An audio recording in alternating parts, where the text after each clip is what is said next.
सीताराम आप सभी को। कैसे हैं आप सब? उम्मीद करते हैं आप सब बहुत बहुत अच्छे होंगे। दोस्तों, आप सभी तो थंबनेल देखकर समझ ही गए होंगे कि आज हम किस टॉपिक पर आप सभी से बात करने वाले हैं।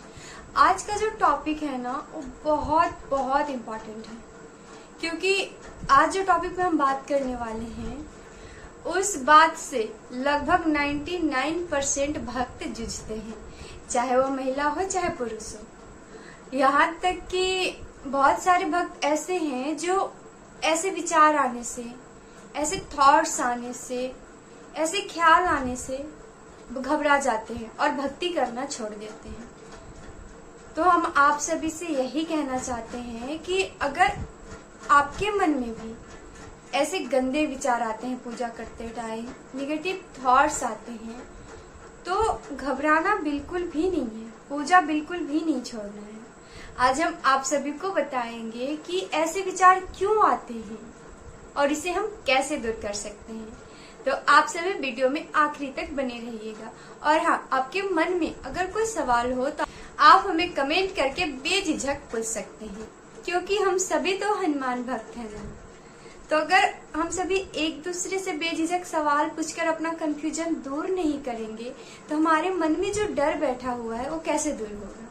तो इसीलिए आप सभी ना बेझिझक कमेंट में जो भी आपका सवाल हो आप हमसे पूछ सकते हैं। देखिए, होता क्या है ना कि जब हम किसी भी भगवान के शरण में अपने आप को समर्पित कर देते हैं और उनकी भक्ति करना शुरू करते हैं, तो जब भी हम उनके सामने होते हैं तो अजीब अजीब से ख्याल मन में आते हैं।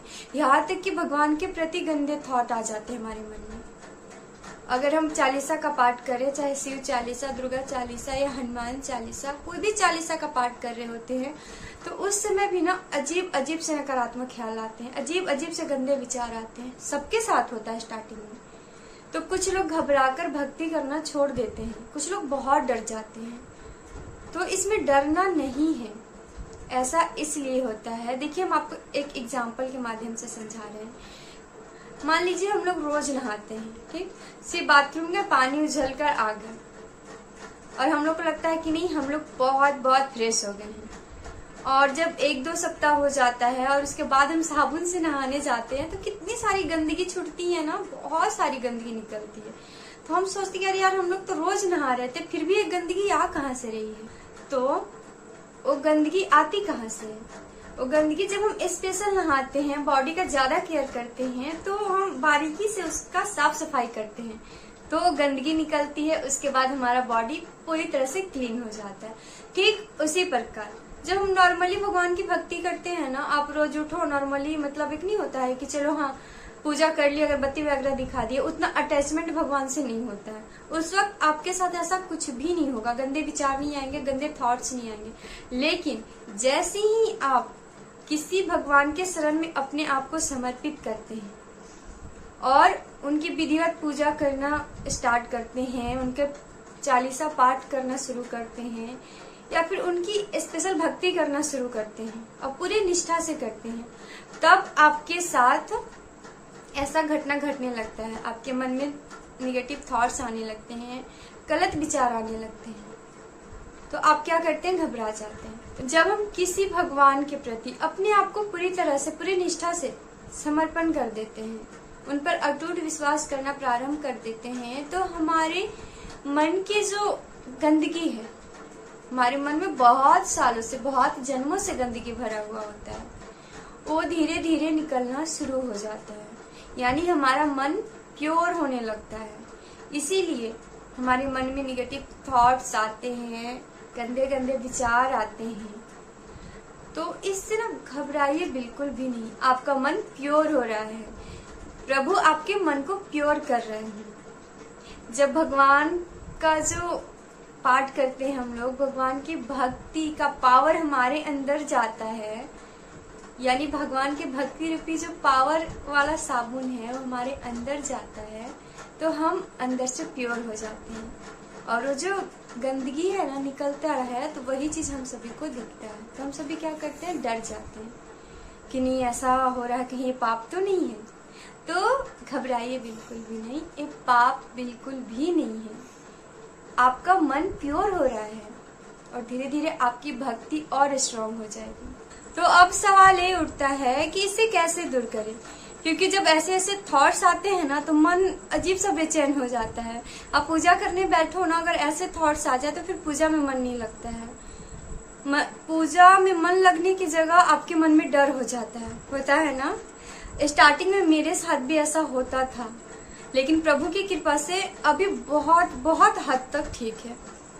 तो इस चीज से निपटने का सबसे आसान तरीका है कि अगर आप एक हनुमान भक्त हैं तो आप ज्यादा से ज्यादा राम नाम का जप कीजिए। उठते फिरते चलते बैठते जब भी आपको टाइम मिले, आप कोई काम भी कर रहे हैं तो भी राम राम राम राम मन में बोल सकते हैं।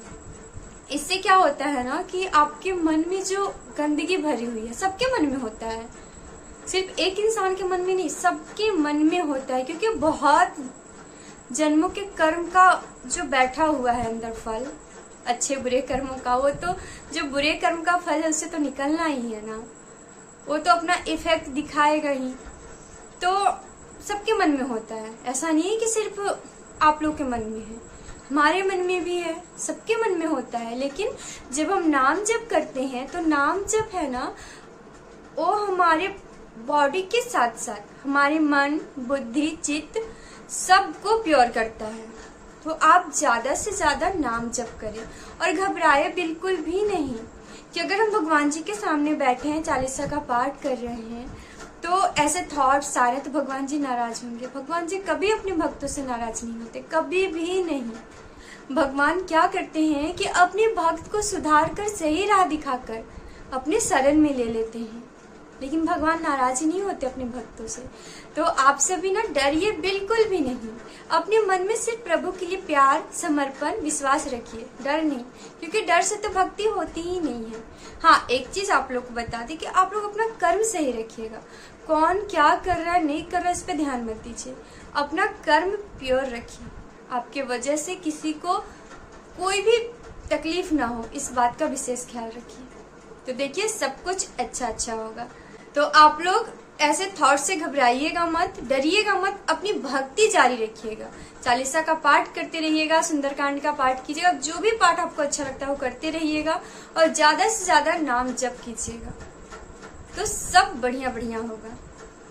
तो उम्मीद करते हैं आज की ये छोटी सी जानकारी आप सभी को बहुत बहुत अच्छी लगी होगी। जल्दी मिलते हैं एक और नए वीडियो के साथ, तब तक के लिए आप सभी हमारे साथ मिलकर बोलें सियावर रामचंद्र की जय, पवन सुत हनुमान की जय, उमापति महादेव की जय। आप सभी पर प्रभु श्री राम और हनुमान जी की कृपा हमेशा बनी रहे। प्रभु से प्रार्थना है कि आपके जीवन में जो भी संकट है प्रभु के आशीर्वाद और साथ से दूर हो जाए।